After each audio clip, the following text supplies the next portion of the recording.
皆様こんにちは。このチャンネルはバンドメイドの一丁名手がいろいろ個人的な意見や感想をつぶやいていくチャンネルです。今回は2025年2月3日に恵比寿のリキッドルームで開催されましたさえちゃんプロデュースの番外編を球児の Day1 に帰宅してまいりましたので、その模様をレポートさせていただきたいと思います。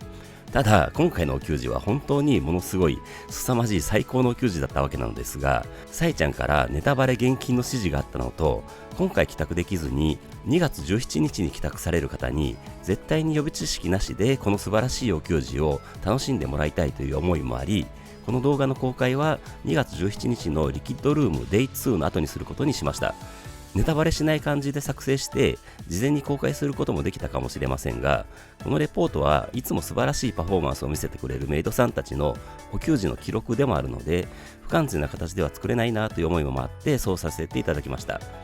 と言いつつお給仕終わりの興奮冷めやらない状態でこのレポートを作成していますので、またまた長い動画になってしまうと思いますがご容赦お願いします。はい、ということで遅くなってしまいましたが、2025年2月3日に恵比寿のリキッドルームで開催されましたさえちゃんプロデュースの番外編お給仕の Day1 についてレポートさせていただきます。リキッドルームは両公演ともソールドアウトということで、2025年も幸先いい感じで始まりました。今回のお給仕は2025年になって最初のお給仕であり、さえちゃんプロデュースの番外編お給仕ということで特別感もありますし、昨年11月26日のゼップ羽田以来約2ヶ月ぶりのお給仕になるということで、もう待ってたよという思いと、さえちゃんプロデュースということでワクワク感がすごかったです。このさえちゃんプロデュースっていうのはなかなか味わい深い響きで、基本これまでもセットリストを考えているのはさえちゃんだと思うのですが、通常時は自分の思いというよりもそのお給仕のテーマやタイミング、ご主人様お嬢様にどう見せたいか、バンドメイド全体としてどうしたいかなどが考えられていると思います。それに対して今回のプロデュースはそれらを考慮しないというわけではないでしょうけど、もう少し自由にストレートにさえちゃんの思いを入れた瀬取りということなのかなと思っていました。ただ結果としてはそんな私のなんか生ぬるい予想は見事に当然良い方向に外れました。普通にお給仕をやってくれて、それに帰宅してお給仕を見て聞けるだけで嬉しくて楽しいのに、こういった演出というか特別な体験を与えてくれる番目さんたち、本当に最高のメイドさんたちだと思います。それでお給仕の日が近づきまして、1週間前くらいに天気予報を確認するとピンポイントで雨予報です。週末に再度確認すると当日は曇りになりましたが前日が雪予報に変わりました。さえちゃんもついに天候をずらすくらいは操れるようになってきたのかなと思ってしまいました。2025年最初ということと、今回のチケットは救済いただくということもあって前日入りすることにしまして、お給仕前日の2月2日に地元大阪から東京へ移動します。朝から雨が降っています。さえちゃんの気合を感じながら早朝に移動しました。東京に着いたのが10時半くらいで、相変わらず雨なのはいいのですがめちゃくちゃ寒いです。ますますさえちゃんの気合を感じられます。昼食はカレー好きの私としては一度行きたかった国立駅前のロージナサボーという老舗カフェでザイカレーというカレーをいただきました。酸味強めでしたが美味しかったです。その後近くの国分寺駅で無事チケットを受け取って一旦ホテルに向かいます。会場の恵比寿周辺にはなかなかリーズナブルなホテルがなくて、今回は目黒にホテルを取っていましたので、山手線で目黒まで行きホテルにチェックインして荷物を置いて一度会場を視察しておくことにします。さすがに誰もいませんでしたが場所と雰囲気を確認しておきました。それでいよいよ当日となりまして、さえちゃん T シャツを着て準備万端で物販に並びに行きます。13時半くらいに現地に着いて久しぶりにお会いするお名手様と挨拶したりしながら物販開始を待ちます。物販待ってたら前回の提灯に続いて今回はサイン入り上りが9時のあたりになるとのことで、ゼップ羽田の提灯が出てきた時の西さんのお前ら散財する準備はできてるかにおーって答えるくだりが再現できました。それで開始時刻の15時より15分前に物販を開始してくれるという会場の神采配もあり、今回はスピンオフロンティとデラックスくじ10枚購入します。サイン入り上り当たれと気合を入れて慎重に選んだくじの結果は、上りはもちろんサイン入りグッズや特別なものは何も当たりませんでした。残念。17日に期待です。今回もニッシーさんが来られてたので16時に近くの公園に集まって集合写真を撮ってもらいます。これ開演前に盛り上がるのでなかなかいいですよね。それでいよいよ会場待ちで並びますが、今回のチケットは390番と良くも悪くもない感じでした。並んでたら海外の今回が初お給仕だというご夫婦に今何番呼ばれてるみたいに聞かれまして、その方は230番台でしたので、拙い英語で番号を教えてあげたりしながら待ちました。それでいよいよ私の番号も呼ばれて会場に入ると、10列と少しくらいは待っている感じで、段があって少し高くなっている後方や側面も結構待ってました。どこに陣取ろうかと少し迷いましたが、さいちゃん前の13列目くらいをキープしました。途中の柵から3列目くらいです。お嬢様エリアはミサさん側でしたね。それで会場に流れている BGM はなんと安室ちゃんでした。なるほどです。もうここからさいちゃんプロデュースが始まっているということですね。それで帝国ほぼぴったりの18時に BGM が止んで大歓声が上がります。会場の全力の手拍子の中、 SE が始まってバーメさんたちが入場してきます。今年最初のお給仕です。大歓声が響き渡ります。リキッドルームはステージが低くて、私の位置からはメイドさんたちの胸から上くらいしか見えず、あーちゃんは頭しか見えない状況でしたので、今回は音を楽しみながら弾けようと思いました。大歓声と手拍子の中 SE が止んで一瞬の沈黙に続いて1曲目に聞こえてきたイントロはなんとパズルです。もうこのパズル始まりはいきなりビビりましたし、思いっきりテンション上がりました。一昨年2023年10月の秋田以来、私的には2023年7月の新潟ロッツ以来です。私的トップ10に入り続けている曲ですし、さえちゃんも好きなんだなと思うとなんか嬉しい気持ちになりました。なんとか見えたミサさんのベースは黄色いやつで、ミンチョはシグネチャーモデルでした。といってもミンチョのギターを確認できたのはだいぶ後でしたが、会場は思いっきりのチャントと手拍子で盛り上がります。私も最初からヘドバンしながら楽しみました。ミンチョのギターソロ前のところは思いっきり歓声上がってましたし、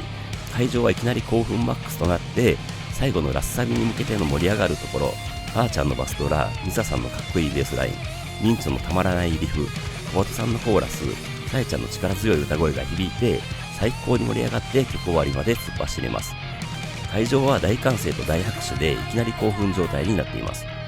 パズルの衝撃でざわめく会場に小鳩さんの強烈なシャウトが響き渡ります。2曲目はトワエモアでした。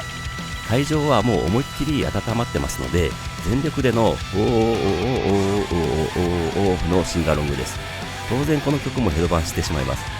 会場はみんな小気味よく踊りながら楽しみます。ミンチョの不協和音的なギターがしびれますし、ミサさんのベースは攻撃的です。サイちゃんも気持ちよく歌ってますし、ラッサビのあーちゃんのドラムはもう最高です。最後はまた会場全力のシンガロングとともに終わって、大歓声と拍手で曲終わりとなります。3曲目はさえちゃんのボーカルから始まりました。コラリウムです。さえちゃんプロデュース味が溢れてきます。やっぱりさえちゃんといえばコラリウムが頭に浮かびます。この曲も私的トップ10に入り続けている曲ですし、去年2024年5月10日のメイドの日、デップ羽田以来ということもあって最高に盛り上がります。なんといってもさえちゃんの最初のボーカルの後のイントロが大好きですし、小鳩さんのバックボーカルがたまらなく好きです。B メロのあーちゃんの重厚なドラムはしびれますし、サビのメロディーは最高です。C メロのミサさんのベースラインも味わい深いですし、その後のミンチョのギターソロとミサさんのベースラインの融合がもうたまりません。最後の落ちサビからラッサビでのさえちゃんと小鳩さんのボーカルは完璧です。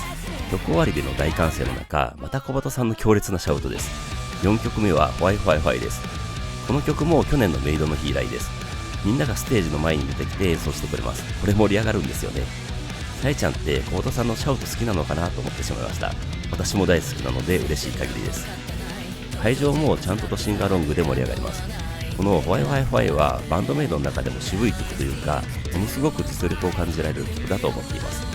最後の小鳩さんのシャウトにしびれて曲終わりです。ここで MC かと思ったら、なんと続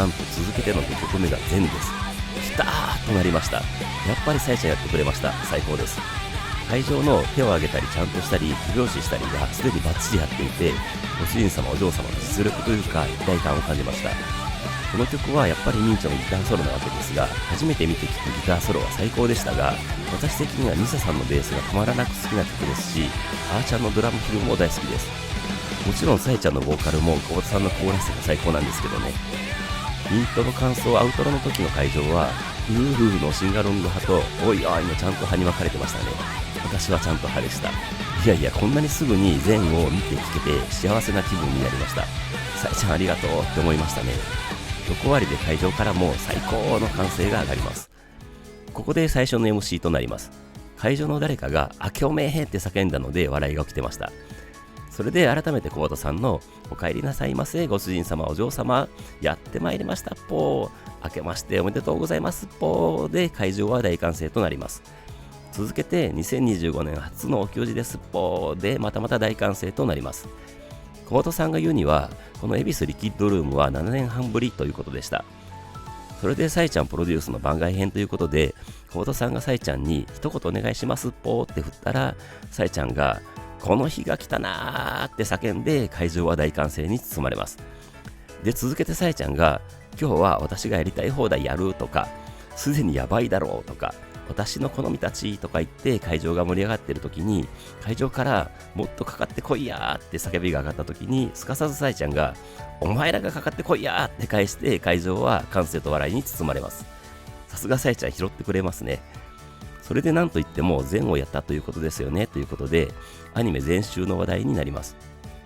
昨日が5話だったということで会場に見た人って聞かれて私も含め当然かなりの手が上がってさえちゃんがすごい面白いよねマッパ様ってすげえよなとか言ってました。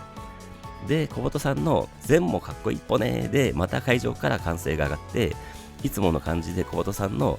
今日は佐伯先生の好みが詰まったお給仕になっておりますが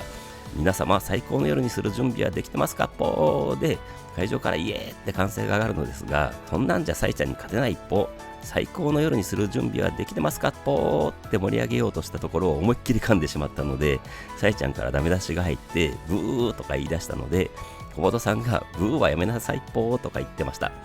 でも会場は悪乗りして笑いとブーイングが起こるといういつもの小畑いじりみたいな感じになります。でも小畑さんはなんとか持ち直して改めて最高の夜にする準備はできてますかっぽーようこそバンドメイドのお給仕へで次セクションに入ります。 MC 明けの6曲目はレターズトゥーユーでした。後でさえちゃんが MC で言ってましたがお前らがかかってこいやーとか言ってましたが実はこのセクションはミドルテンポセクションでした。美しいメロディーに会場は手拍子で応えます。この曲もさえちゃん作詞ということもあってさえちゃんらしい曲と感じます。MC 明けですが会場には爽やかな風が吹く感じになります。最初のセクションで汗だくになった私にはものすごくありがたい選曲でした。あーちゃんは相変わらず頭しか見えませんでしたがドラムの響きがすごかったです。やっぱり生で聴くあーちゃんのドラムは最高です。ミンチョのギターもミサさんのベースもめちゃくちゃエモくて本当に綺麗な曲です。このエモい雰囲気のまま7曲目としてしっとり始まったのがザ・ワンでした。ステージの照明がスポットライトで会場は真っ暗な感じでエモさを演出してくれています。確かここでミサさんがベースをシグネチャーモデルに持ち替えていたと思います。A メロからのアーチャーのタムフレーズがすごく気持ちいいです。それで B メロでブレイクした感じになってサビに入る展開はたまりません。2メロではミサさんのベースラインがズンズン腹に響いてきますし確かラスサビ前にミンチョが前に出てきてくれてあのエモエモなギターフレーズを弾いてくれてやっとミンチョを拝めた感じになりました。それで確かこの辺りで照明が少し明るくなってその壮大な曲を盛り上げてました。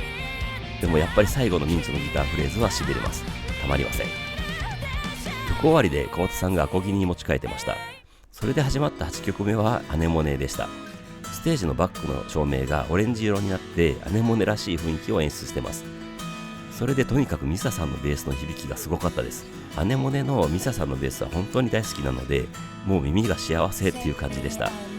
小畑さんのアコギも素晴らしいですしミンチのギターもエモさ爆発です。それで後半のアーチャーの盛り上げていくドラムは何回見て聴いてもしびれます。でもなんといってもしっとり歌うさえちゃんのボーカルが本当に至高です。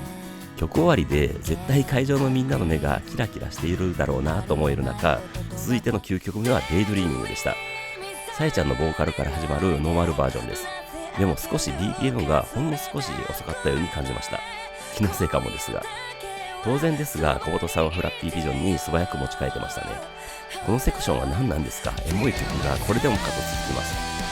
もう会場は完全に目がハート状態になってゆっくりと揺れている感じになっていました。サビではみんな手のひらを広げて手を上げるのがいい感じです。2メロからのアーチャーのタムフレーズとミントの速いアルペジオ的なリフは私的大好物です。それで大好きなミンチョのギターソロに聴き入ります。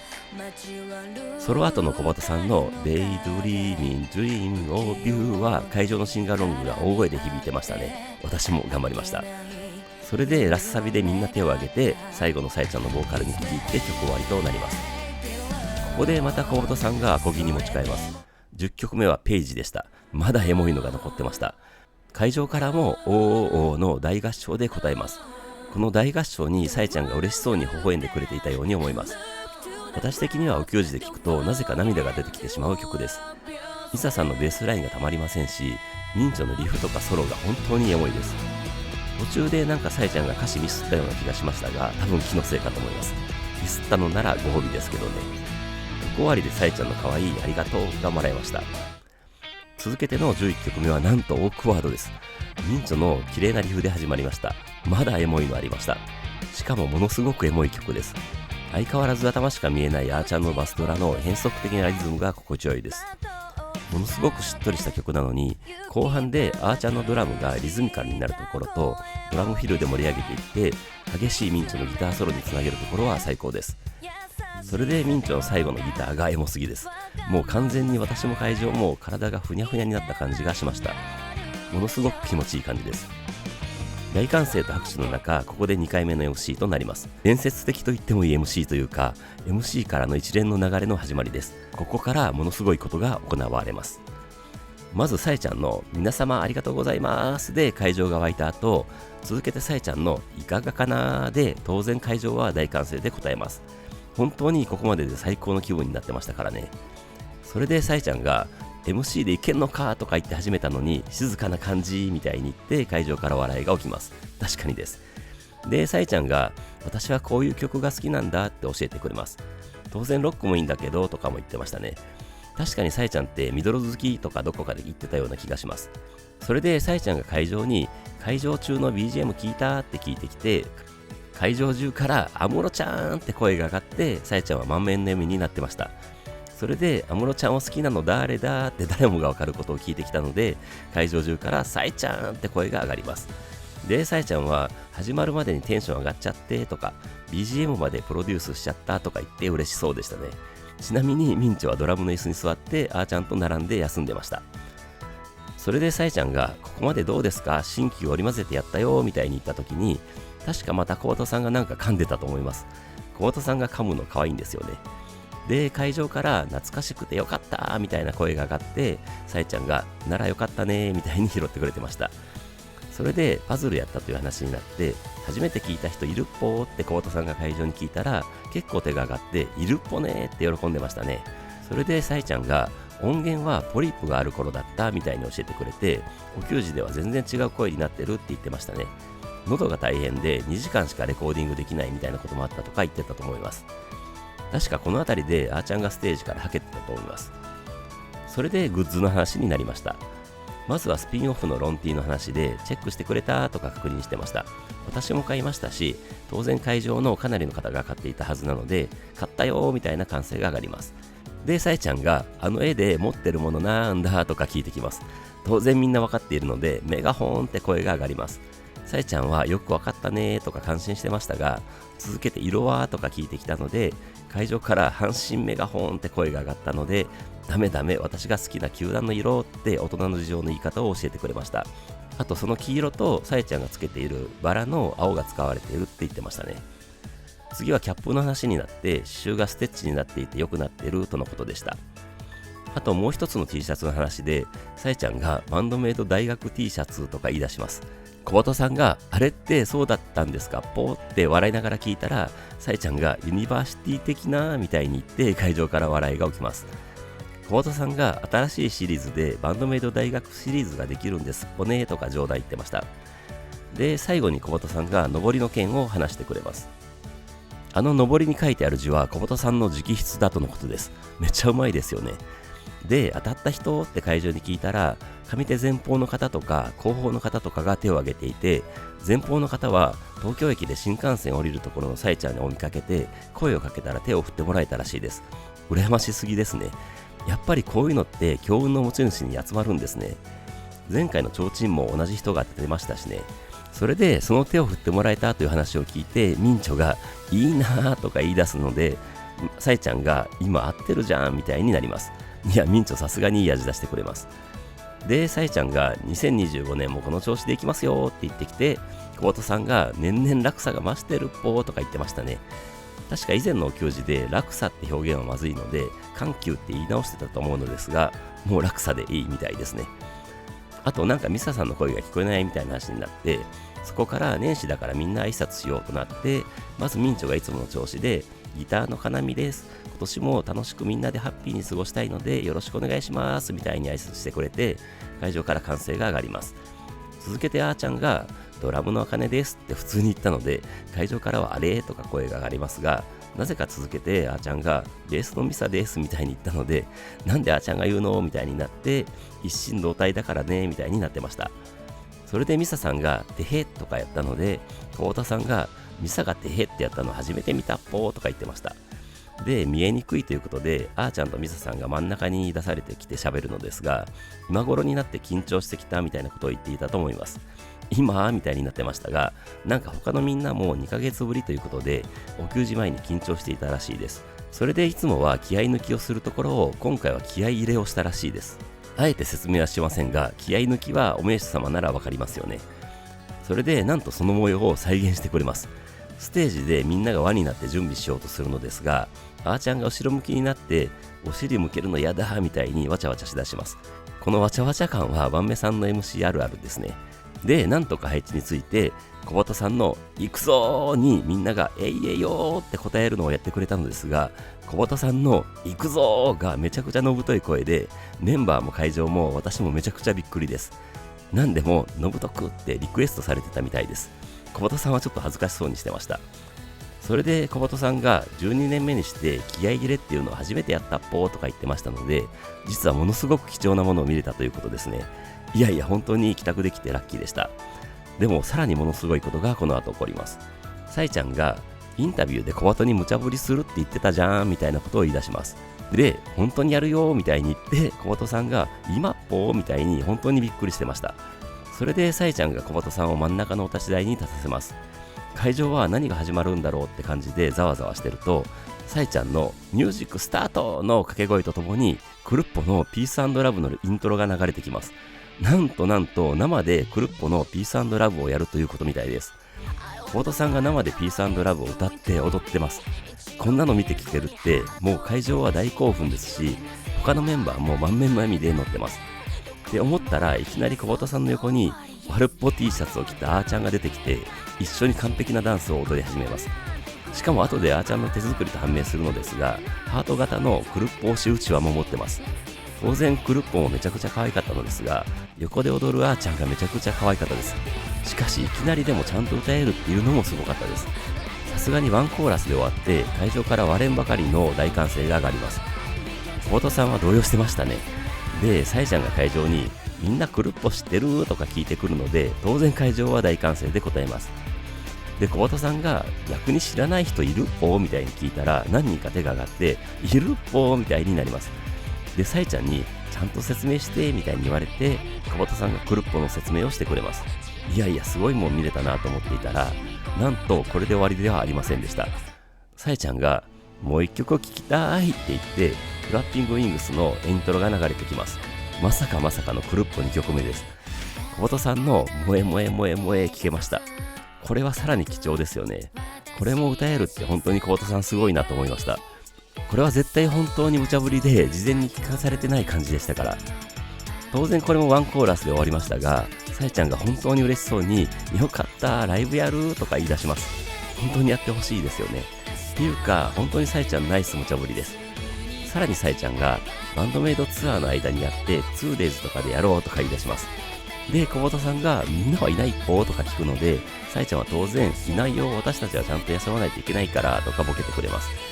で、小畑さんがカラオケでやるっぽとか乗ってくるので、さえちゃんが別に自費で呼んだらいいじゃんとか言っていつもの漫才みたいな感じになります。でもクルッポの大ファンのあーちゃんが私 TO なんで参加しますみたいに満面の笑みで言ってきます。 TO って何かなと思ってたらトップオータのことみたいでした。で、小畑さんがメンバー内に TO いるのって複雑な気分だっぽみたいなこと言ってたと思います。それでかなみちゃんはさえちゃんの TO っぽねみたいにミンチョに振ったら、ミンチョがものすごく真面目な顔でものすごくはっきりと TO ですって言って会場は爆笑となります。あと確か有観客では初めてだよねみたいにさえちゃんが言って、小畑さんもそうかもっぽーみたいになって会場は大歓声になってました。ということで、この超貴重なクルッポコーナーは終わります。さえちゃんと小畑さんに感謝です。それでさえちゃんが、じゃあ小畑さんいつものお願いしますみたいに安定の雑な振りが入っておまじないタイムになります。さすがに小畑さんは切り替えられなくて、ここからみたいに戸惑ってましたが、さえちゃんがここまでみんな声出してたから準備バッチリだよみたいに言って会場からの歓声も上がって場が整います。それで小畑さんが小畑のおまじないタイムって叫ぶのですが、なんと後ろで演奏が鳴り響きます。タイムのイントロです。さえちゃんまだサプライズを入れてきます。小畑さんは戸惑いながらもタイムを歌い始めます。会場も手拍子とシンガロングでノリノリになります。まあこれもワンコーラスで終わりましたが、さえちゃんから1番歌ってもらっていいっすかみたいに突っ込まれます。さすがに小畑さんも動揺して2番を歌ってしまっていたようです。さえちゃんは完全にいたずらっ子のような感じになって嬉しそうにすごいとか言ってましたね。で、おまじないタイムを再開しようとするのですが、心が切り替えられないポーみたいになってたので、会場から頑張れとかの声援が上がります。で、なんとかおまじないタイムって叫んで始めようとするのですが、ミンチョがギターをギューンって鳴らしたので、小畑さんがまた何か来るのかとビビります。でもなんとか続けられて、小畑がもえもえと言ったらのくだりに入れました。で、もえもえキュンキュンってやった時の会場からの返しがめちゃくちゃ大声で出てたので、小畑さんは本当にいつもより声出てるっぽーみたいに感心してましたね。それでもえもえキュンキュンに続けて、バーンメイとか2025とかヘビ年とかバンドメイド年とかやるのですが、その後今年もで会場から今年もって返してバンドメイドとでまた返すという最近たまにある会話みたいな感じになって、何が来るのかと思っていたら世界征服でした。それでまたバーンメイとかバンメイバンメイとかバンメイバンメイバンメイみたいにやって、最後はバーンメイでズキュンバキュンドキュンでワオの代わりに多分ヘビ年だからのニョロニョロで萌え萌えキュンじゃんで、本当に伝説的と言ってもいいでしょう。最高な MC が終わりました。 MC 明けはあんなにはしゃいでいたさえちゃんがはけて4人だけになってます。そこにあのイントロが流れてきます。後半戦最初となる12曲目は From Now On でした。結構久しぶりで、去年2023年7月の神奈川県民ホール以来です。シグネチャーモデルの PRS で奏でられるミンチョのリフは少し新鮮に感じました。しかしこの落差はすごいです。おまじないタイムの後にこのめちゃくちゃかっこいいインスト曲です。ミサさんは黄色のベースに持ち替えてまして、前に出てきてソロっぽいところを弾いてくれたところで会場から歓声が上がります。ミサさんはこの後も結構ベースを持ち替えてましたが、ミンチョは最後までシグネチャーモデルだったと思います。それで小畑さんも前に出てきて、最後はミンチョも前に出てきてくれて圧巻の演奏を見せてくれます。やっぱり From Now On はかっこいいですよね。相変わらずあーちゃんは頭しか見えませんでしたが、めちゃくちゃ激しくてかっこいいドラムも堪能できました。曲終わりで大歓声と拍手が沸き起こる中、そのままインスト曲が続きます。最初何が始まったのか一瞬だけわからなかったのですが、なんと13曲目が Without Holding Back です。私的にはお給仕で聴けるのは初めてですし、多分お給仕ではほぼやってないですよね。私的にはこれでアンシンワールドの曲を全てお給仕で見て聴けたことになります。感無量です。会場も驚きと嬉しさで大盛り上がりでチャンプや歓声が上がってました。インスト曲でこの Without Holding Back が一番好きという人も結構多いように聞いてますので、嬉しがってるご主人様お嬢様も多いだろうなと思ってました。ミンチョのタッピングもかっこいいですし、ミサさんのベースラインも小畑さんのリズムギターも軽やかな感じで、アーチャンドラムも変則的な感じで、私もものすごく好きな曲です。後半のちょっとアラビアンな感じになるとこもめちゃくちゃ好きですし、なんか小畑さんのギターを弾く姿がめちゃくちゃかっこよかったです。最高でした。曲終わりで会場は興奮に包まれて大歓声が上がります。私は見えなかったのですが、どうやらこの時にサエちゃんがミンチの前くらいかでステージを観客のように見ていたみたいです。これもインタビューで言っていたやつですよね。本当にやりたいことやってるって感じです。それもあってか、なんかミンチョがおかしな感じになってました。それでミンチョが突然多分ビールを思いっきり飲み始めます。ビールを飲み干して盛り上がっていけますかみたいにのぶとい声で叫んだのでびっくりです。ミンチョ覚醒です。今回のお給仕はどんだけ見どころ用意してるんだと思いましたね。それでここで次は小畑曲かなとか思ってたら、なんと14曲目は Get to the Top です。インスト曲3連発です。確かにさえちゃんがそんなこと言っていたように思います。インスト曲3曲はレアですし、すごい嬉しいです。3人ともステージの前に出てきてギターをかき鳴らしてくれます。それでミンチョが真ん中のお立ち台に乗ってソロ的なフレーズを弾くところでは会場も大歓声となります。もうミンチョは覚醒してますし、リサさんも楽しそうにベース弾いてますし、相変わらずコートさんもかっこいいですし、やっぱり頭しか見えないアーチャーのドラムも最高です。曲終わりでものすごい歓声が上がってました。ここでとんでもない展開が来ます。サエちゃんがステージに戻ってきて、ギターがジャーンって鳴らされる中で、みんなあれやっちゃっていいかなーって叫んできます。あれってなんだろうと一瞬思ったのですが、ひょっとして新年会だったかで言っていたあれかと思っているところに、リアル・エグジスタンスのかっこいいイントロが流れてきて、そのままサイちゃんが歌い出します。会場はちゃんとで盛り上がります。1サビ終わりでなんか演奏が切り替わって、アフターライフのイントロになります。そうです、メドレーです。本当にやってくれました。まさかまさかです。会場も気づいてざわつきます。イントロでちゃんとしますが、そのまま A メロに行くのではなくて、ラッサビから1番のクライマックスとなる小畑さんのシャウトのところをやってくれます。すごいメドレー演出です。それで続けてはアローンです。ミンチョのギターリフからおーおーおーおー叫べたのでサビをやってくれたと思います。それで次は何かと思ったらフリーダムのギターソロが始まりました。ソロに続けてのラッサビぐらいまでやってくれたと思います。会場思いっきりちゃんとしてたはずなのでそうだと思います。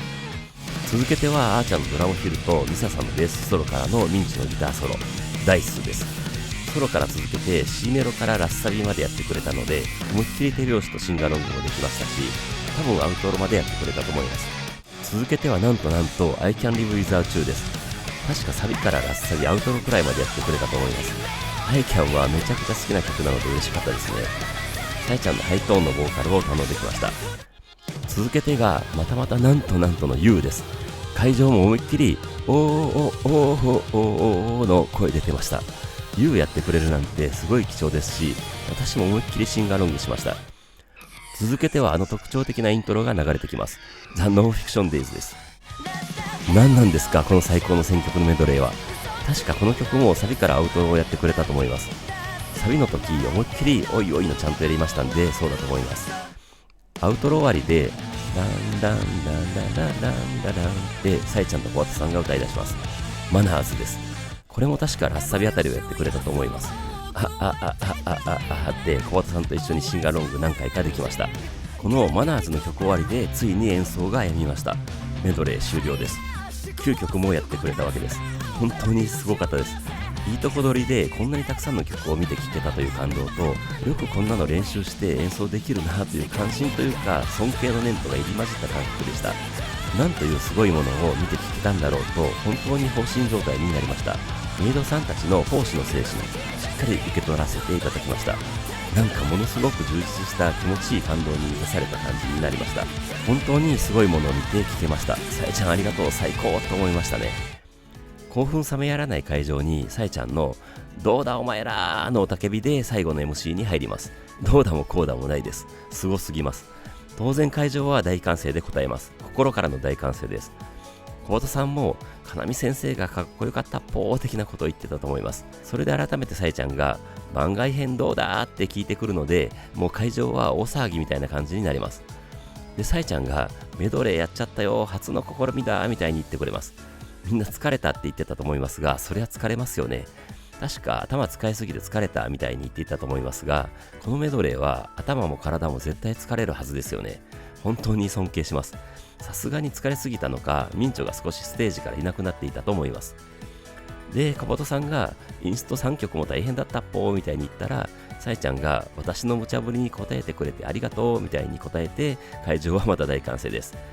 あと、小畑への無茶ぶりからずっとだもんねみたいなことも言っていたと思います。確かにクルッポ2曲からタイム、おまじないタイム、インスト3曲、メドレーと続いたわけなので、本当にすごいです。それで確かあーちゃんが今年一番頭使ったとか言ったら、さえちゃんがまだ2月だから大丈夫だみたいに突っ込まれてましたね。確かに今年一番ってまだ今年最初ですもんね。あーちゃんらしいボケです。ミサさんは腕が疲れたって言ってたと思います。さえちゃんが終わってからポストするのやめてね、次もやるからねって言ってきます。会場も当然そうだよねって感じで、はーいみたいに答えてました。実際みんなのポストも内容にほぼ触れてませんでしたし、私もこのレポートの公開を遅らせることにしました。でも海外勢には通じてなかったようで、瀬戸りが上がってしまってましたね。まあ仕方ないか。そそれで帰宅してない人にはよくわからなかったであろうなんか生ぬるいなのくだりがここからになります。まずその前にさえちゃんがクルッポも聴けて満足だったし、インスト3曲も嬉しかったなとか言って、その時にステージの前で見てたことも教えてくれました。小本さんは気づいてなかったみたいですが、ミンチョとは目が合ってたらしいです。で、あーちゃんがかなみが生ぬるいなとか言ってたって教えてくれて、さえちゃんがビールが生ぬるかったの？それともオーディエンスの方たちのノリが生ぬるかったの？みたいにミンチョに聞いてきます。するとなぜかミンチョが恥ずかしいのか、もうやめてみたいになります。それでも小本さんがどっちっぽとか問いただしたら、ミンチョがもう終わり、恥ずかしいからやめて、さえちゃんが盛り上げてって言ったからみたいに言って、会場は笑いと歓声に包まれます。でもさえちゃんがまだで生ぬるいのはどっちなのみたいに聞くので、ミンチョがもう泣きそうな感じでわかんないみたいになって、最後はさえちゃんがじゃあお前らっていうことにしとこうって叫んで、会場は爆笑と大歓声で盛り上がります。それであーちゃんが調子に乗ってふざけた感じで、なんか生ぬるいって繰り返して言ってました。それをさえちゃんが受けて、なんか生ぬるいなが名言みたいになったねみたいに言ったら、ミンチョが使っていいよとか言ったので、小本さんがハッシュタグなんか生ぬるいなでつぶやこっぽーみたいなことを言ったというくだりでした。帰宅してない人はなんだかわからないっぽねとかも言っていたと思います。まあ実際その通りになってますね。で、楽しいねみたいな感じになって、あーちゃんが打ち上げやろうとか、さえちゃんがすごい楽しかったからもう帰ろうかなみたいに言ったので、小本さんが慌ててまだあるっぽーみたいに止めます。確かにもう美味しいもの食べ過ぎてお腹いっぱいな感じです。でもまだまだ食べられるんですけどね。それで小本さんがこのリキッドルームは初めてのワンマンツアーのファイナルデー 2days の会場だったということを教えてくれます。で、小本さんが2017年のその時に帰宅した人いるっぽーみたいに会場に聞いたら、結構手が上がってまして、結構いるっぽーみたいに驚いてましたね。で、確かさえちゃんがメドレーにその時の曲入れたんだよ、褒めてみたいなことを言ったので、会場からすごいとかの大歓声が上がってました。で、あと小本さんがさえちゃんの誕生日もすぐっぽねみたいなことを言ったので、会場からおめでとうの歓声が上がる場面もあったと思います。で、なぜかさえちゃんが2月生まれの人みたいに会場に聞いてきて、まあ当然結構手が上がって、さえちゃんがみんな私の仲間だみたいに言ってくれて、会場から笑いと歓声が起きます。で、なんかさえちゃんが会場と話してるみたいになってたので、小本さんからお給仕の時間終わっちゃうっぽーみたいに注意されて、じゃあやろっかみたいな感じになって、この伝説的な流れからの MC は終わりました。それで最後にさえちゃんのいけるか2月生まれ、いけんのか全員、ラストスパート行くぞーの雄たけびで会場から大歓声が上がる中、最終セクションに入ります。ラストスパート最初となる24曲目はシークレットマイリップスでした。なんとなくですが、さえちゃん好きそうな曲と思いましたね。シークレットマイリップスも久しぶりです。去年2月の ZEP 横浜以来です。それで確かステージのバックの照明が紫色になっていて、シークレットマイリップスらしい感じがしました。なんか私的にはこの曲は紫のイメージがあるんですよね。ちなみにアネモネはオレンジ色のイメージです。曲が始まってイントロでのチャントと B メロでの手拍子が気持ちよかったです。しかしこの曲はやっぱりミンチョもミサさんもあーちゃんも自由な感じで演奏しているのにまとまっているというタイプの曲ですね。会場で踊りながら見て聴いていると本当に気持ちいい感じになります。それでやっぱりなんといっても C メロからラッサビと盛り上がって、最後の B メロのコウタさんとサイちゃんのコーラスが最高です。いつもはコウタさんの歌声より立つのですが、今回はサイちゃん前ということもあってか、サイちゃんの歌声がよく聞こえました。曲終わりでの大歓声の中、25曲目に始まったイントロはヘイトでした。なるほどのサイちゃんプロデュースですね。みんなステージ前に出てきて演奏してくれるのでめちゃくちゃ盛り上がります。会場からは思いっきりのチャントです。2メロに入ったら手拍子で盛り上がって、2サビ終わりでサイちゃんの I don't care if you die out からミサさんが前に出てきてスポットを浴びながらのベースソロです。そこにミンチョが寄ってきてギターソロも始まります。久々のノーマルパターンのソロパートでしたね。ラッサビ前の小畑さんのシャウトも堪能して、ラッサビからアウトロでシンガロングしてステージも会場も盛り上がったまま曲終わりで大歓声となります。続けての26曲目はシャンブルズです。ミンチョの攻撃的なリフのイントロに会場も思いっきりちゃんとで答えます。でも確かにこの曲もサイちゃんの曲って感じがします。 A メロ B メロで踊りながらサイちゃんのボーカルを楽しんで、サビではヘドバンしながら陶酔します。2メロのアーチャーのドラムフィルも堪能しますが、シャンブルズを歌うサイちゃんってめちゃくちゃかっこいいんですよね。これは異論は認めないです。それで C メロからラッサビ、アウトロというか人間万事採用が馬の B メロ的なこの曲の一番のクライマックスを楽しんで、最後のさえちゃんの歯はしっかりと見て聞けました。最高です。ここで次の27曲目として聞こえてきたイントロはノーゴッドでした。この最後半で思いっきりのジャンプ曲です。ギチギチの会場でちょっと横の人の足を踏んでしまったりしてしまいましたが、最後の力を振り絞ってイントロからジャンプしながらジャンプします。ルールルーも会場は思いっきり声出てましたし、サビでのシンガロングもうるさいくらいでした。やっぱりノーゴッドは楽しいです。最後のさえちゃんの We have got to win はいつもより力がこもっていたように感じました。アウトロで本当に最後に残った体力を使ってちゃんとしながらのジャンプで曲終わりとなります。最後の書き鳴らしの中、さえちゃんの次がラストだーの雄たけびです。この楽しすぎるお行事もついに終わってしまいます。最後はマギーかな、たまやかなと思っていたら、なんとさえちゃんプロデュースの鳥を飾る28曲目はフォービドンテールでした。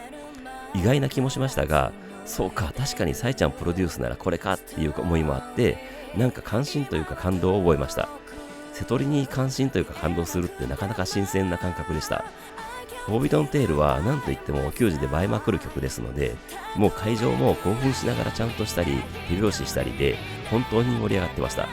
ミサビ後の歓声上げるところも完璧でしたね。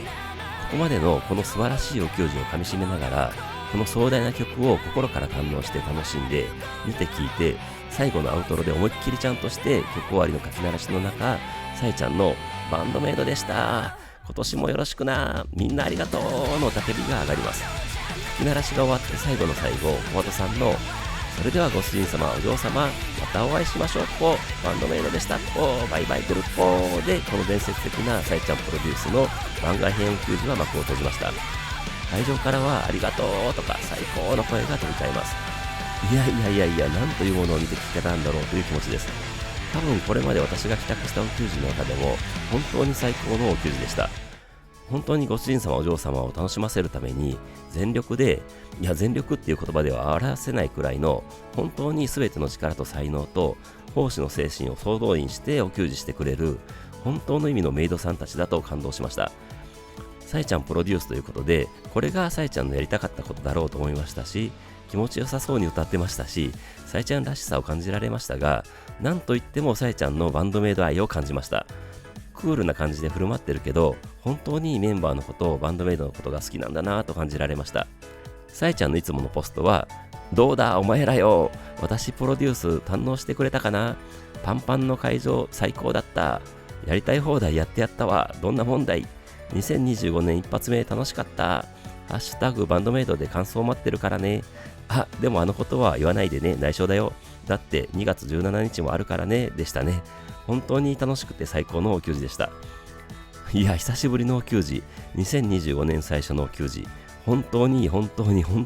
楽しくて感動して笑って泣いて最高のお給仕でした。2025年もメイドさんたちに期待して全然問題ないことが分かりました。今年も1年この素晴らしいメイドさんたち、バンドメイドを追いかけていきたい、ついていきたいと心の底から思いました。次は2週間後のリキッドルームの Day2 です。この動画が上がっている頃にはまたその感動に包まれていると思いますが、今回と全く同じ瀬戸り演出でも全く問題なく感動できて楽しめることが確定しています。本当にお召し様でよかったと思えるお給仕でした。さあ、また楽しい1年が始まりました。今年も思いっきり楽しんでいきましょう。はい、ということで今回は以上です。それではまた次回。